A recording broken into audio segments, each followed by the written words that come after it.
Radio Espace, les grandes gueules. Leur spécialité, c'est la démesure totale. Tant qu'ils ne changeront pas, nous ne changerons pas non plus. Les grandes gueules, à suivre tous les jours sur la radio d'opinion. Radio Espace. Et nous sommes en 2019 et vous êtes toujours au pays d'Alpha Condé. Merci à vous qui nous rejoignez sur notre antenne. Abakar, vous nous signalez en direct, sortie heureuse, on va le dire, mon cher ami, grève du SLEG, donc vers une issue heureuse. Oui, c'est l'information qu'on apprend ce matin et elle a été confirmée par Monsieur Mohamed Bangoua, connu sous le nom de Roméo, qui est le responsable de la communication du SLEG. On va l'avoir dans un instant sur notre antenne. Et il se passe que des mandats du gouvernement ont travaillé en tête. Il faut le rappeler, le ministre d'État, M. Thibou Camara, que nous allons avoir le privilège de recevoir, si tout va bien, demain dans nos studios, ont travaillé d'arrache-pied toute la journée d'hier et des jours avant pour parvenir à un projet de protocole d'accord. Ce projet de protocole d'accord donc, va être soumis aux deux parties et il a déjà été envoyé au SLEG, donc SLEG, les représentants du SLEG, les responsables du SLEG l'ont reçu très tard la nuit, aux alentours de 2h du matin, pour arriver à la décision de suspendre, donc d'annuler la marche d'aujourd'hui. Ce qui fait qu'il n'y aura pas de marche du SLEG aujourd'hui, comme annoncé le samedi à la faveur d'une assemblée générale donc, de ce syndicat. Et cette marche, elle est suspendue pour le moment, le temps donc de permettre au dialogue de produire des résultats. Donc il y a ce projet de protocole d'accord qui va être soumis tout à l'heure dans la journée. On parle de 10 heures, on parle aussi de 12 heures. Pour le moment, il n'y a pas une heure confirmée. Et je ne sais pas où la rencontre se tiendra pour certainement parvenir donc à un accord qui va être signé par les deux parties. Sur le contenu, aucune idée pour le moment. J'ose espérer que M. Roméo va s'aventurer là-dessus pour nous donner déjà un avant-goût sur le contenu. Donc, j'ai dit ici que c'est à l'honneur de notre pays. Et si on arrive à un accord qui permet donc de sortir de cette crise qui n'a que trop duré, 3 mois. Et on se rappelle que au mois de mars, on était arrivé à un protocole d'accord entre les deux parties. Et des engagements avaient été affirmés dans ce protocole d'accord. Le seul point qui était en suspens, c'était le point sur les 8 millions. Donc un couloir de négociation a été ouvert et on sait ce que ça donnait comme un résultat. On n'arrivait pas du tout à sortir de cette crise. Alors qu'il y avait la menace de radiation qui a été brandie par le gouvernement, notamment par le Premier ministre Dr Ibrahima Kassory Fofana. Donc, on réussit, si on réussit à sortir de cette crise, ma foi, je pense que c'est le meilleur cadeau que le ciel puisse offrir à notre pays. Ça permet à nos enfants, tous les enfants de Guinée, sans exception, de retourner en classe, de reprendre le chemin de l'école dans la plus grande joie pour les parents. Donc c'est l'information qui est apportée à la connaissance de l'opinion ce matin. Espérant que ce ne sont pas des poudres de perlimpinpin, Titi. Non. Oui, mais attendez. Pour le moment, on est très prudent. Je suis sceptique. Non, tu vois ce que je veux dire. Non. Voilà, il faut toutes les politiques dans ce pays. Il faut plutôt jouer la carte de la prudence pour le moment. En attendant que cet accord, ce projet de protocole d'accord soit entériné et signé. Tant qu'il n'est pas signé, ça reste un projet. Et un projet, il peut ne pas aboutir. Donc j'ai dit que probablement dans la journée, la signature devrait intervenir, la signature de ce protocole d'accord. En tout cas, il est couché sur papier, ce projet de protocole d'accord. Il reste donc à l'avaliser et à le signer dans la journée. On signale également une variation du volume. Je pense que, ramenez-nous nos micros rouges. Non, alors, pas du tout. Il faut évoluer. Allez-y. Alors, j'espère de tout cœur que cette tentative va être la bonne et que ça va véritablement aboutir à quelque chose de merveilleux pour notre pays, permettant de mettre fin à cette crise-là. Il faut se rappeler que ce n'est pas la première tentative. Il y a eu déjà des tentatives précédentes qui n'ont pas abouti du tout, mais cette fois-ci, la différence peut-être que c'est Thibou Camara qui est à la manœuvre. Eh bien, je ne sais pas quel est le contenu des propositions qui ont été faites au SLEG, mais si ça a eu le mérite d'amener ce syndicat à suspendre la marche qui était programmée pour ce lundi, pour une proposition qui leur a été faite à 2h du matin, si j'en crois les mots de Abaka Diallo, et bien de 2h du matin qu'on ait pris la peine de suspendre une marche prévue ce matin, je pense que ça veut tout dire. Ça veut dire peut-être que le contenu, il y a une volonté que le contenu va un peu dans le sens des intérêts de ce syndicat. De toutes les façons, moi je souhaite que, pour une fois, que l'État comprenne. Parce que cette idée de radiation, heureusement qu'on n'en est pas là, c'était une mauvaise idée. Je pense que ça aurait été assez grave, ça aurait vraiment produit des résultats contre-productifs si le Premier ministre avait pris la décision, avait été donc passé à l'acte. S'il passait à l'acte, je pense que ça aurait été assez grave. Parce que c'est pas pour abandon de poste que ces enseignants sont dans cette situation, c'est parce qu'ils font grève. Et je ne sais pas aussi, pour faire des grèves, on peut radier complètement quelqu'un de la fonction publique. Donc je pense que de part et d'autre, chaque parti a eu le temps de montrer de quoi il était capable. Le gouvernement a montré qu'il pouvait résister aux menaces, il pouvait résister aux différentes manœuvres du SLEG. Le SLEG aussi a prouvé qu'il tient bon à la tête à Bakassouma. Mais maintenant, il faut penser à la République, il faut penser à l'école de la République, il faut rouvrir les classes et cette initiative appartient au gouvernement. C'est lui qui doit trouver les solutions. Bien entendu, il appartient au SLEG également d'avoir la volonté de retourner autour de la table. Voilà, c'est bien dit. Allez-y, mon cher Tamba. Alors bien entendu, on attendra le contenu de ce protocole d'accord pour savoir sur la base de quoi est-ce que les enseignants vont reprendre le chemin des salles de classe. Ça reste une préoccupation. En tout cas, pour ma part, je veux bien savoir ce qu'ils ont promis aux enseignants pour qu'ils acceptent finalement de revenir. Personnellement, je pense qu'il n'y aura pas grand-chose de promis. Je pense plus que c'est plutôt l'aura, mais au-delà de ça, la confiance que les enseignants ont les en personne de M. Thibou Camara, qui aura joué. Mais sur le contenu des promesses, je pense qu'il n'y aura pas grande différence entre les propos tenus par le Premier ministre et ce qui va être contenu dans ce protocole d'accord. Voilà. Abakar a dit une chose. Abakar a dit une chose. C'est une très très bonne nouvelle pour 2019. Je dis, je le lui concède. Mais j'ai quand même une question. Depuis octobre, là nous sommes en janvier, il n'y a pas eu de cours. Qui va payer pour ça? Quelles sont les leçons est-ce qu'on va en tirer pour l'avenir surtout? Et c'est ce qui m'amène à dire, premièrement au SLEG, qu'il faut davantage mûrir sa démarche désormais dans le cadre de ses revendications. On ne peut pas avoir un tel pouvoir sous la main, celui dont dispose aujourd'hui le SLEG, et se permettre de faire, entre guillemets, d'exiger n'importe quoi. Je veux encourager quand même le SLEG pour les cours et les années à venir, que sa démarche soit beaucoup plus mûrie, qui est par exemple à l'intérieur du SLEG un comité de réflexion, un comité technique qui réfléchirait mieux à ces revendications. Comme ça, ils verront que c'est bien la démarche à suivre. De l'autre côté, le gouvernement. Et c'est là qu'on attendait bien entendu le Premier ministre Ibrahima Kassori Fofana, parce que moi, jusqu'à la dernière minute, je crois et je continue de croire qu'il ne peut pas procéder à une radiation, il n'aurait pas pu aller plus loin. La raison, elle est simple. Vous pouvez peut-être choisir une telle option, dire que les enseignants qui n'ont pas la volonté de retourner en classe, on peut les radier. Mais il y a une condition à laquelle que ce gouvernement n'a pas rempli. La loi dit très clairement que lorsqu'une grève est lancée, le gouvernement a obligation à ouvrir la négociation.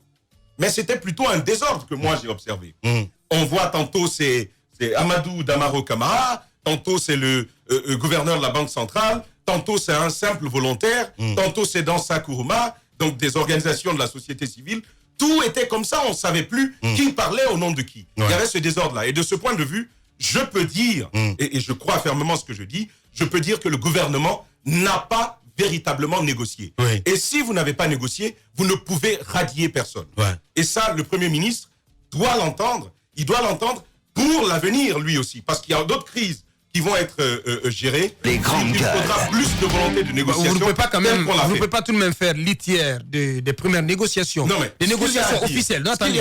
Des négociations officielles ont été ouvertes sous l'égide de l'inspecteur général du travail. Mais on sait bien comment ces négociations elles se sont déroulées. Elles ont eu du mal à avancer parce que chacun continuait de camper en ayatollah. Donc on n'avançait pas. Et finalement, on allait de préalable en préalable et à la fin du compte, ce processus n'arrivait plus à avancer et s'enliser. Je vais dire pour terminer que lorsque vous êtes face à une telle crise, vous nommez un négociant attitré, un négociateur attitré. Il faudrait que l'on sache qui officiellement parle de la part du gouvernement. Et c'est d'ailleurs un reproche qui a été fait à l'équipe gouvernementale. On a écouté Aboubakar Souma sur nos antennes et même ailleurs lorsqu'il disait aujourd'hui c'est elle, de l'autre côté c'est elle, et aucune promesse véritable sur la table. Ouais. Je pense que c'est ce qui nous a fait traîner. À l'avenir, vu que nous, peuple, on n'a pas d'autres moyens d'exiger que ces gens nous le paient, les enfants sont restés à l'école, vous allez voir, les cours vont être bâclés. À la maison, les cours vont être bâclés par la suite. C'est encore l'éducation, la qualité de l'éducation qui en prend un coup. Il faut éviter ce genre de perte de temps. Ouais. Parce que je crois sincèrement qu'à l'intérieur de ce protocole d'accord, il n'y aura rien de concret. Ça, c'est mon point de vue. On attendra de voir ce qu'il va en sortir. Voilà, Mafoudia Bangoura. Je disais que j'espérais que les 2 semaines de congé auraient été mises à profit pour sortir de cette crise et pouvoir trouver des solutions. Il y a eu des initiatives, mais malheureusement des initiatives qui n'ont pas porté. On se retrouve aujourd'hui, on nous dit que tout porte à croire qu'il n'y aurait pas cette manifestation qui a été tant brandie par le SLEG et qui a eu le soutien de l'UFDG, mais aussi des forces sociales. C'est bien parce que, comme on le dit, il n'est jamais trop tard pour bien faire. Et de toutes les façons, il y aurait 1 manifestation, 2 manifestations, 1000 manifestations, on va terminer autour de la table. Ouais. Donc, il est important de privilégier le dialogue. Et encore une fois, comme on le constate de part et d'autre, chacun accuse l'autre de mauvaise foi. Ce serait important qu'avec ces mauvaises foi-là, que ces différentes parties se retrouvent autour de la table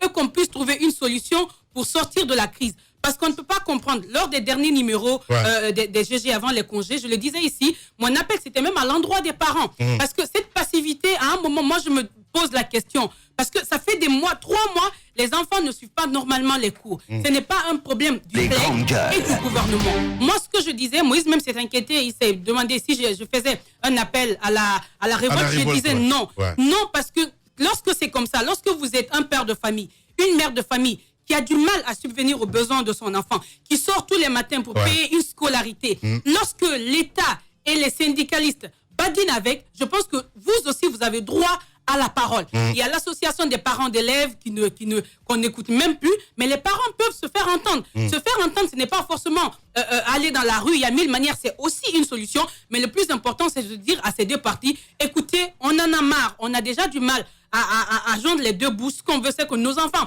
étudient, on garde espoir, donc c'est à vous de nous sortir de cette crise. Donc c'est à cela que moi j'appelais, parce que cette crise a perduré. On a vu des pays où une crise syndicale est allée au-delà de 3 mois. C'est une possibilité. Mais ça dépend aussi de la volonté de la population, de sa volonté de laisser faire ou de ne pas laisser faire. Donc que tous les Guinéens se sentent concernés.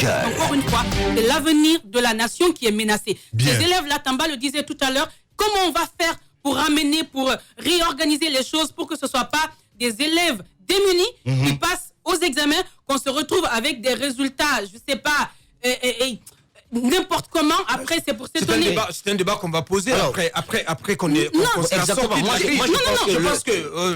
pense on est en train de. Non, féliciter. On a le choix, faire focus. Je comprends. Non, Aboubakar, on a le choix. Mon souci d'abord, c'est de sortir de l'engrenage. Non, justement, il faut arrêter de gérer les crises comme ça. Lorsqu'on en sera sorti, on posera le débat. Lorsqu'on prendra. Aboubakar, nous on le pose déjà, parce que lorsqu'on prendra à bras le corps le problème des Guinéens, le vrai problème, on évitera d'aller à des crises comme ça. Non, mais justement... Vous n'êtes même pas sorti du bouclier. Mais on y va comment? Parce que justement, il y a eu assez de défaillances, vous le constatez, vous le remarquez. On est allé là parce que justement, c'est à croire qu'on ne pense pas réellement l'avenir de cette nation. On y va avec nos humeurs, on y va avec nos déclarations, et on se retrouve avec une situation comme ça, et puis après, tout le monde s'étonne que le niveau du Guinéen soit aussi bas. Allez-y, Moussa. Je pense que le plus difficile, c'est de sortir de cette crise. C'est d'abord le plus difficile. Ensuite, le reste... Tout peut se négocier sur le temps perdu, sur les cours qui n'ont pas été dispensés, parce qu'il y a quand même une sorte d'horaire à respecter. Il y a un pourcentage de programmes qu'il va falloir exécuter. Mais tout ça, c'est bien jouable et je pense que ce sont des mesures qui peuvent être prises plus tard. Mais en même temps, il ne faut pas oublier, parce qu'en comprenant un peu le point de vue de Mafoudia, j'ai l'impression que dans un pays normal, on peut éviter les grèves, on peut éviter les crises. Non, c'est pas possible. Voilà, on peut pas les éviter. C'est inhérent au fonctionnement de l'État. Je vous le concède alors. C'est inhérent au bon fonctionnement de la bonne démocratie. Voilà, on peut pas. Oui, je le dis avec beaucoup de respect, et je vous le concède. Mais en même temps, il faut comprendre qu'il va de la vitalité de notre démocratie. Mais ce dont il ne faut pas se féliciter, c'est la nonchalance du gouvernement à répondre très vite aux différentes revendications. Il ne faut pas toujours attendre d'avoir à l'usure ses partenaires, comme le Premier ministre a voulu le faire. À l'usure, certes, il a eu quelques débrayages. Éviter des crises dont on peut se passer. Il y a tout le temps des problèmes. Mais lorsqu'il y avait par exemple le couloir de négociation qui était là, il a juste fallu que du côté du gouvernement, on ne respecte le couloir pour qu'on se retrouve à cette crise de 3 mois. Non, je veux juste dire. C'est ce qu'il faut éviter et c'est ce que nous disons. Je veux juste dire qu'on ne peut pas éviter les crises. On peut par contre demander au gouvernement d'être plus réactif. On ne peut pas aller à l'encontre des crises non plus. D'être plus réactif. On ne fait pas l'apologie des crises. On dit au gouvernement d'être plus réactif et de proposer à temps des solutions, ne pas attendre d'avoir l'usure des partenaires. Ça, c'est la proposition que je formule. En même temps, je souhaite que l'on comprenne clairement les choses. Et tous ceux qui sont autour du chef de l'État, qui sont autour du Premier ministre, n'ont pas intérêt, et ça je l'ai su lors de mes dernières analyses, n'ont pas intérêt à ce que la crise dans le secteur éducatif prenne fin de sitôt. Les grands oui, le businessman de la crise. Exactement. Parce que chacun y a son intérêt, il y a aussi un jeu de dupes. Certains pensent que c'est eux qui détiennent le bâton magique permettant de mettre fin à la crise. Rappelez-vous de la dernière signature qui a été faite, la première crise du SLEG. Il y a eu tellement de pères qui se sont qui ont réclamé, qui sont arrogés la signature la paternité de la Convention. Mais cette fois-ci, c'est un peu la même chose. Mais je pense que il n'est pas du tout normal que l'on puisse écouter ces personnes-là, parce que ce sont des personnes qui ne veulent pas que la Guinée avance. Il faut plutôt entendre ces personnes qui souhaitent que la crise prenne fin et que le pays puisse avancer, parce qu'il s'agit quand même de l'école et donc de la nation. Le nerf de la guerre, allez-y. Alors, très très rapidement, moi c'est plutôt une interpellation par rapport à la société civile guinéenne, les forces sociales de Guinée. Je pense que c'était une erreur que de vouloir accompagner le SLEG dans cette revendication. Les forces sociales de Guinée peuvent manifester pour réclamer le retour des enfants en classe. Ça, c'est une problématique sociale. Elle est collective, elle est pour toute la nation. Quant à aller manifester pour le SLEG, donc pour revendiquer un meilleur traitement des enseignants, on se retrouve dans un mouvement syndical. Or, cette société civile-là, d'où on en a besoin. Le SLEG, les forces sociales de Guinée, ce que je dis des forces sociales de Guinée, je le dis autant de l'UFDG, un parti politique d'opposition avec une très très grande assise. On a besoin de ces forces-là. Donc, il faudrait éviter ce genre d'erreur. Autrement, c'est très très facile de vous étiqueter des forces sociales. Vous allez probablement être perçu comme une sorte de parti politique d'opposition qui se lève contre le pouvoir en place. Je pense qu'il faut davantage faire attention à cela. Je suis d'accord que les forces sociales puissent réclamer du gouvernement la réouverture des classes. C'est leur droit. Je suis d'accord également que dans une république, chaque entité a une partition à jouer. Il ne faut pas faire le mélange de genres. Également, parce que c'est pourquoi je suis contre le mariage entre les forces politiques et les forces syndicales. Parce que c'est un cocktail explosif et souvent les intérêts ne sont pas les mêmes. De l'autre côté, on nous a habitués à des manifestations sanglantes, des manifestations brutales. Et du côté des syndicalistes, on sent bien que l'objectif qui est poursuivi, c'est un objectif assez noble. Il s'agit bien entendu de l'amélioration de leurs conditions de vie et de travail. Il va falloir que le gouvernement puisse prendre des mesures urgentes afin que ce mélange de gens qui n'est pas à son avantage ne puisse pas du tout se faire. Et demander aux politiciens de s'occuper des problèmes qui leur sont qui nous sont propres, parce qu'il y a encore des problèmes brûlants sur la table. Ils n'ont pas trouvé les solutions à ces problèmes. Il faut pas aller également au front, à un autre front où il y a déjà assez de ressources, bien entendu, pour défendre les intérêts qui sont soulevés. On a encore ces communales qui n'ont pas dit leur dernier mot. On a ces législatives, on ne sait pas si elles vont se tenir même en 2019. On a une Assemblée nationale qui va bientôt être périmée. On ne sait pas quoi faire. Est-ce qu'on va continuer à vous payer? C'est la question que je me pose, parce que c'est mon argent. Je ne sais pas si vous serez payé ou pas. Donc, il y a ces questions auxquelles il va falloir répondre, au lieu de vouloir faire une sorte d'accompagnement, mais avec beaucoup d'intérêt derrière. Voilà. Il est 9h38. Véritable success story de la radio Espace Guinée, les Grandes Gueules, détentrices des meilleurs scores radio en Guinée, de la meilleure émission talk show, a donné le créneau horaire du départ au bureau et du retour à la maison, récoltant depuis des années consécutives le titre d'émission la plus écoutée en Guinée, toutes catégories confondues. Un grand total de plus de 5 millions d'auditeurs ont été fidèles au talk show Les GG, diffusé jour après jour sur toutes les stations du réseau Adafo Média de 9h à 10h30, un exploit qui restera longtemps dans les annales de la bande FM en Guinée.